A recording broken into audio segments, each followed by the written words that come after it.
शेती आणि शेतकऱ्यांविषयी या बातमीपत्रात तुमचं मनपूर्वक स्वागत आहे। चॅनलवर जर नवीन असाल तर चॅनल सबस्क्राइब करून बेल आयकॉन प्रेस करा, म्हणजे रोज शेतीविषयी नवीन घडामोडी आपला बघायला मिळतील।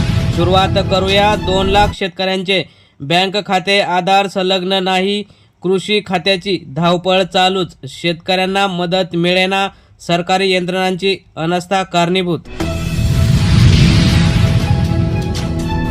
शेतीचे चित्रण साहित्यातून प्रभावीपणे व्हावे, काशीकर यांचे प्रतिपादन।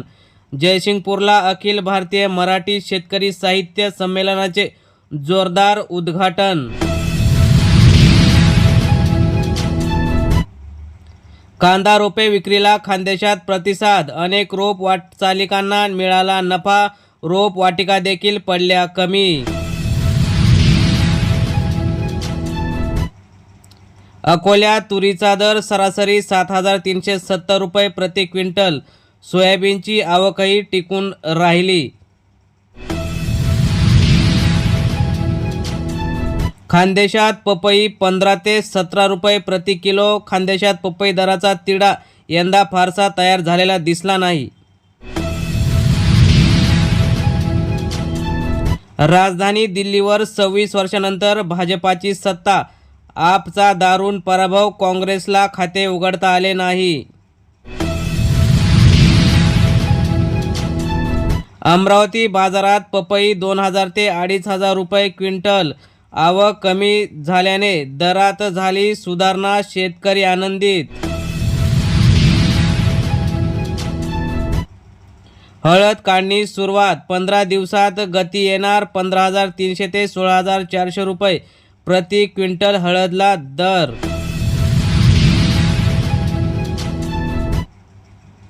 जळगावात खतांची लिंकिंग टंचाई, प्रशासनाकडून सुनावण्या, मोठ्या कारवाई अपेक्षित, शेतकरी झाला चिंतातूर।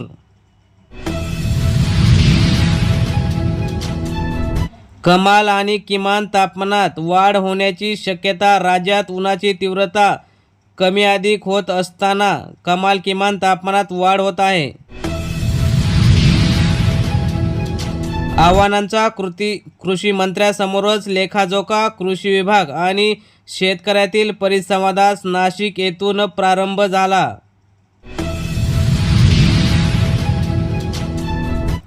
महाकुंभातील चेंगराचेंगरीत हजारांपेक्षा जास्त मृत्युमुखी, प्रकाश आंबेडकर यांचा मोठा दावा, उत्तर प्रदेश सरकार अडचणीत। अकोल्यात तुरीचा दर सरासरी 7,370 रुपये प्रति क्विंटल, तुरीला यापेक्षा जास्त भाव हवा, शेतकऱ्यांचे मत। शक्तीपीठसाठी समृद्धी पॅटर्न राबवणार, एकनाथ शिंदे यांची माहिती, बाधित शेतकऱ्यांना 5 पट भरपाई देण्याच्या हालचाली सुरू। नीरा देवघर प्रकल्पात 50% पदे रिक्त, त्यामुळे पदे लवकरात लवकर भरण्याची होते, बोहर शेतकऱ्यांची मागणी। मूल्य साखळी योजनेची सीबीआयकडे तक्रार, निविष्ठा गुणवत्तापूर्ण असल्याचा कृषी विभागाचा अहवाल, 341 कोटी रुपये वाटले। खानदेशात पपई 15 ते 17 रुपये प्रति किलो, यापेक्षा जास्त दर हवा, शेतकरी आंदोलन छेडणार।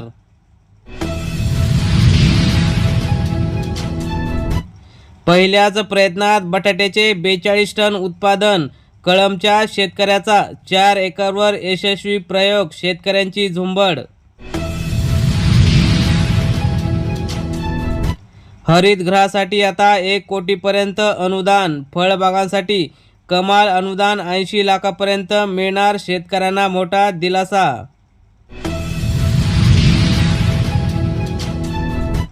ड्रोनसाठी डीपीडीसीतून निधीसाठी प्रस्ताव सादर करा, जिल्हाधिकारी जितेंद्र डोडी यांचे आदेश। पुण्यात शेतकऱ्यांना याचा फायदा। हस्तातील डाळिंबाचे उत्पादन 30% घटण्याची शक्यता, सेटिंग न झाल्याने फळांची संख्या कमी, दर चांगले राहण्याचा अंदाज।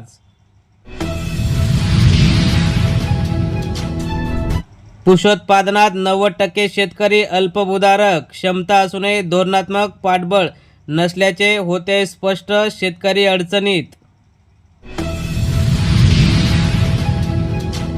जयसिंगपुरात आजपासून अखिल भारतीय शेतकरी साहित्य संमेलन आयोजित. 8 व 9 या 2 दिवशी होणार साहित्य संमेलन. जलसंपदा विभागात इंटर्नशिपला मान्यता, विद्यार्थी करू शकतील सिंचन प्रकल्पांचा अभ्यास. यासाठी शेतकऱ्यांना होणार मदत. 5 लाख लाडक्या बहिणींना वगळलं, यामुळे आरडाओरड करू नका, भाजपाचे नेते आणि मंत्री चंद्रकांत पाटील यांचं अजब विधान. तर शेतकरी बांधवांनो, ह्या होत्या आजच्या महत्त्वाच्या झटपट अशा शेतीविषयक बातम्या. अशाच बातम्यांसाठी चॅनल नक्की सबस्क्राईब करा. धन्यवाद. जय जवान, जय किसान, जय महाराष्ट्र.